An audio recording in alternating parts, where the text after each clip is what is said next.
Hello, I'm Mariam Mashiri, and this is the Iran War Today, our daily briefing bringing you up to date with all you need to know on the US war with Iran. Well, let's start with some of today's key developments now. 4 people are killed in an attack by the Houthis in Yemen, the first deadly attack since the start of the Iran war. Donald Trump hid in a catering truck and secretly swapped planes after he left a NATO summit over threats from Iran. And we look at why Iranian MPs want an overhaul of the way subsidised fuel is allocated in the country.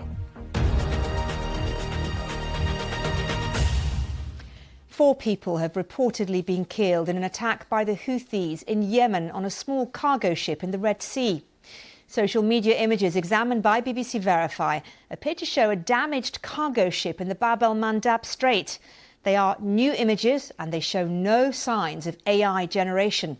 The pictures have also been shared by Iran's Mehr News. The Iran-backed Houthis began attacks on shipping last month after announcing a naval blockade of Saudi ports.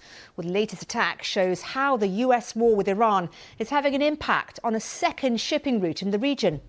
Now, a lot of focus has been on the Strait of Hormuz. It is, of course, that narrow stretch of water located between Iran, the United Arab Emirates and Oman.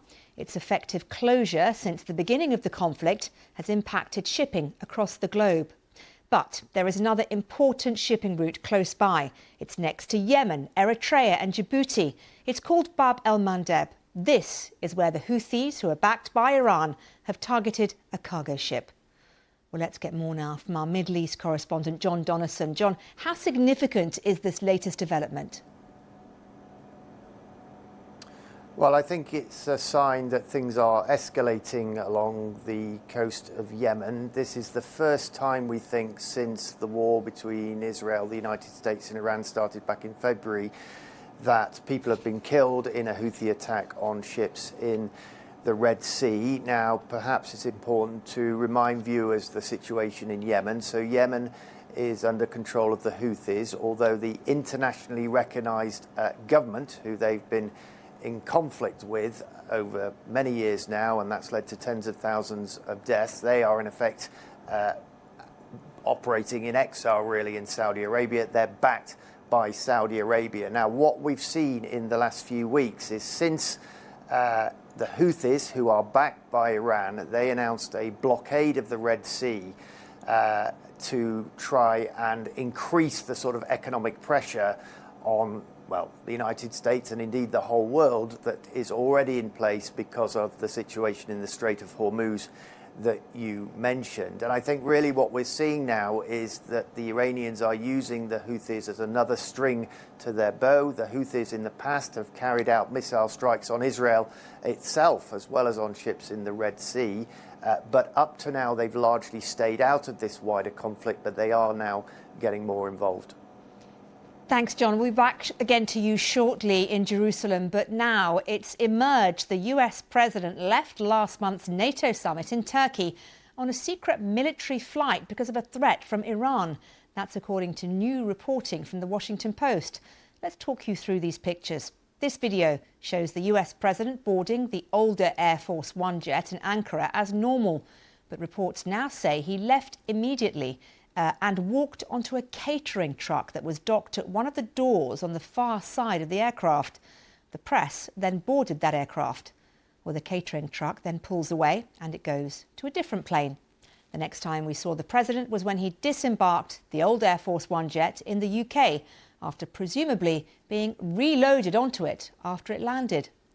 Just before he left the Ankara summit in July, Donald Trump held a news conference in which he was asked about the security threat from Iran and why he wasn't travelling on the new Air Force One. Take a listen to what he said.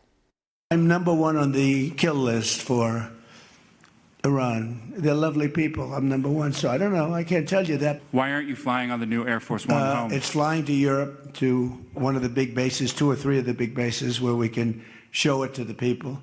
And we'll be going home by normal methods.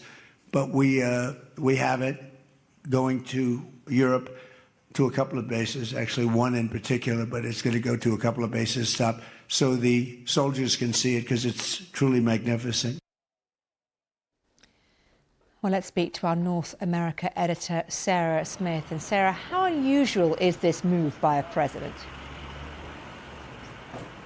Very unusual. I've never heard of anything like this happening before. Now, obviously, in order to keep the president safe, the Secret Service do have to sometimes use some kind of subterfuge. So, for instance, when he's travelling on Marine One, the helicopter the president frequently uses, there are usually 3 of them in the air at any one time so that nobody knows which one the president's on board of. Similarly, when you have a great big motorcade of vehicles, you're never absolutely sure which one the president's in. But this kind of subterfuge around Air Force One, where they had told everybody he was on board, but actually he'd been smuggled off the plane, seems to be highly unusual because he was seen boarding the plane, as you saw there. The press were on the back of the plane. There were some White House staff still on the plane. So when Air Force One took off, it was being used as a decoy or a target, if you like. Everybody on board was under threat, presumably from that threat from Iran, whereas the president was on the smaller military aircraft that nobody knew about. But yet when he got to Mildenhall in Suffolk, when they were refueling the plane, he was snuck back onto Air Force One so that he could come down the steps looking as though he'd travelled on it. It's quite a lot of effort to go to convince everybody that the president had been on board, even after he landed in the UK and was safe.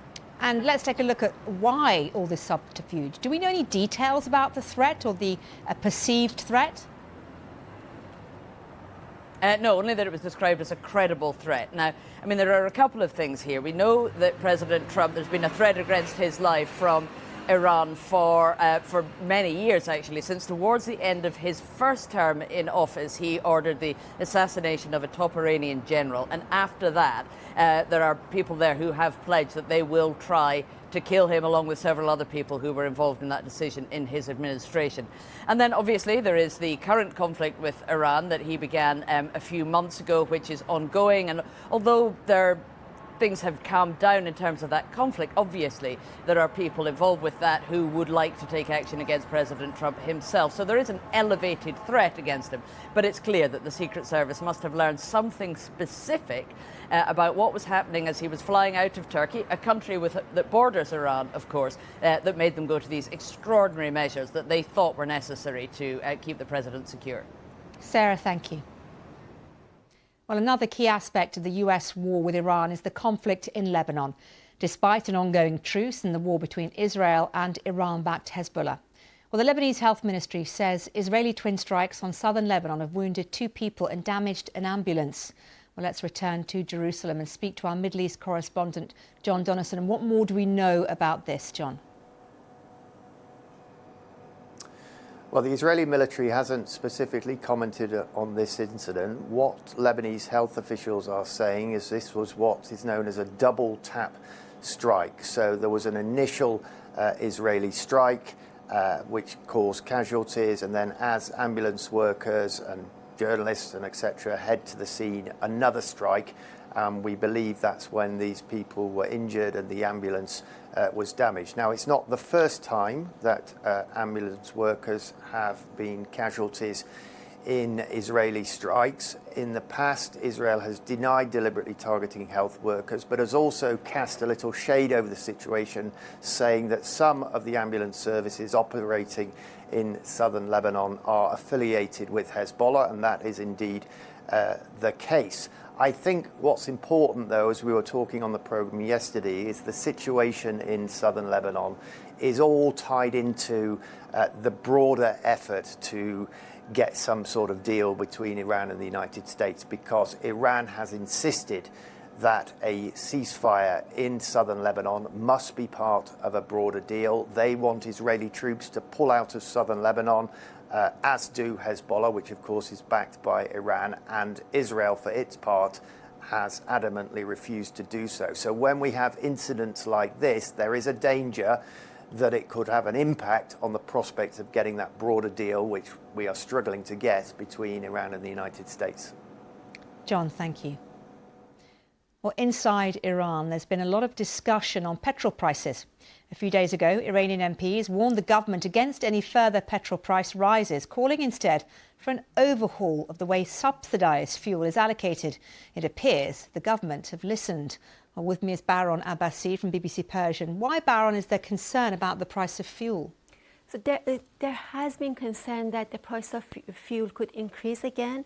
Fuel prices are a very sensitive issues politically and economically, and the government is caught between two difficult choices.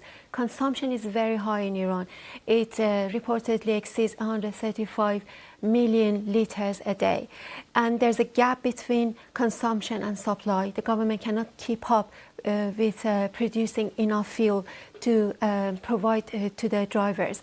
There are a lot of cars on the road, so and they're not very efficient. Public transportation is poor, so people are using their own cars to get around. And traditionally, fuel prices have been kept very low through subsidies. And there's also a tiered system, so that there is not one single price of fuel. Every month, drivers get a monthly allowance of very cheap subsidized fuel, but if they want more fuel, then they have to buy more expensive fuel. And last year, the government introduced a third tier, so additional fuel would be even more expensive. But MPs are saying that it didn't really work. So the consumption remains very high. And there's also the problem of smuggling, because neighboring countries, fuel in those countries is much more expensive, so fuel is smuggled to those countries. So the government has to find some alternative way to basically bridge that gap between consumption and production without putting further pressure on consumers. And there's also the memory of 2019. The government sharply increased the price of fuel, and it led to nationwide protests, which, according to Amnesty International, left over 300 people dead in government crackdown, although unofficial figures are much higher. So the government knows that increasing fuel prices could have consequences far beyond the economy, could trigger public anger, and the people are already suffering. And the war has made the situation even worse because of the damage to infrastructure and disruption to supply. So it's much more difficult for the government to manage that imbalance between production and consumption. Behram, thank you. Whether you're joining us on YouTube, TikTok, Sounds, radio or TV, thank you for your time. We'll be back at the same time tomorrow with the Iran War Today.